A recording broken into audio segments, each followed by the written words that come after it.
Le sucre est-il vraiment un poison? Depuis plusieurs années, le sucre est accusé de tous les maux: prise de poids, diabète, maladies cardiovasculaires, addiction. Certains vont même jusqu'à le qualifier de poison blanc. Mais faut-il vraiment le bannir complètement de notre alimentation ou est-il possible de le consommer sans danger? Dans cet article, nous allons analyser les effets du sucre sur la santé, distinguer les différents types de sucre et voir comment le consommer intelligemment. 1. Qu'est-ce que le sucre et où le trouve-t-on? Avant de le diaboliser, il est essentiel de comprendre ce qu'est réellement le sucre et où il se cache dans notre alimentation. Les différentes formes de sucre. Le terme « sucre » désigne en réalité une famille de glucides qui joue un rôle fondamental dans l'apport énergétique. On distingue plusieurs types de sucre. Les sucres simples ou rapides. Glucose, utilisé directement par les cellules pour produire de l'énergie. Fructose, présent dans les fruits et le miel, mais aussi sous forme industrielle dans les produits transformés. Saccharose, composé de glucose et de fructose, c'est le sucre blanc que nous consommons couramment. Les sucres complexes ou lents. Ils sont présents dans les céréales complètes, les légumineuses et les tubercules. Ils sont assimilés plus lentement et apportent une énergie durable. Où trouve-t-on du sucre? Si le sucre est naturellement présent dans les fruits, les légumes et les produits laitiers, il est aussi ajouté dans de nombreux aliments industriels. Pâtisseries et biscuits. Soda et jus de fruits industriels. Plats préparés, sauces, céréales du petit déjeuner. Ce sucre caché est souvent le plus problématique, car il est consommé en excès sans même qu'on s'en rende compte. 2. Pourquoi le sucre est-il autant critiqué? Si le sucre est une source d'énergie essentielle, c'est sa surconsommation qui pose problème. Aujourd'hui, les études scientifiques sont unanimes. Une consommation excessive de sucre entraîne de nombreux effets négatifs sur la santé. Le sucre favorise le diabète et l'obésité. Lorsqu'on consomme trop de sucre, le corps produit de l'insuline pour réguler le taux de glucose dans le sang. À long terme, cette surproduction peut entraîner une résistance à l'insuline, ce qui augmente le risque de diabète de type 2.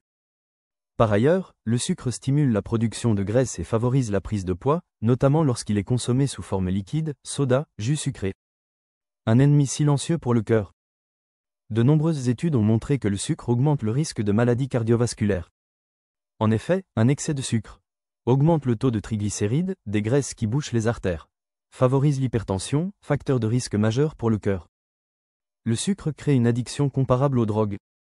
Les recherches en neurosciences ont prouvé que le sucre active les mêmes circuits neuronaux que la cocaïne. Lorsqu'on consomme du sucre, le cerveau libère de la dopamine, un neurotransmetteur du plaisir, ce qui incite à en consommer encore plus. Résultat? Un véritable cercle vicieux qui pousse à la surconsommation, notamment avec les produits ultra transformés. 3. Le sucre est-il vraiment un poison? Face à ces effets nocifs, certains experts vont jusqu'à qualifier le sucre de poison. Mais cette affirmation est-elle fondée? Le sucre est-il toxique à faible dose? Contrairement à un véritable poison, le sucre n'est pas dangereux en soi.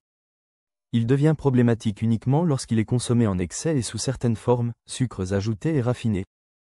Faut-il supprimer totalement le sucre? Non, car le sucre est une source d'énergie essentielle pour le corps. L'important est de privilégier les bonnes sources de sucre et d'éviter les excès. En clair, ce n'est pas le sucre qui est dangereux, mais la manière dont nous le consommons. 4. Comment réduire sa consommation de sucre sans frustration? La bonne nouvelle, c'est qu'il est possible de réduire sa consommation de sucre sans se priver totalement. Voici quelques astuces simples à appliquer au quotidien. Évitez les sucres cachés. Apprenez à lire les étiquettes. Certains produits, sains, contiennent en réalité beaucoup de sucre ajouté, yaourts aromatisés, céréales, sauces industrielles. Préférez les aliments bruts et faits maison. Remplacez le sucre raffiné par des alternatives naturelles. Miel, apporte des antioxydants en plus du sucre.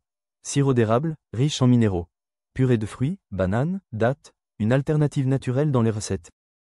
Privilégiez les sucres naturellement présents dans les aliments. Mangez des fruits frais, riches en fibres et en vitamines. Choisissez des céréales complètes, qui apportent une énergie plus stable. Réduisez progressivement le sucre dans votre alimentation.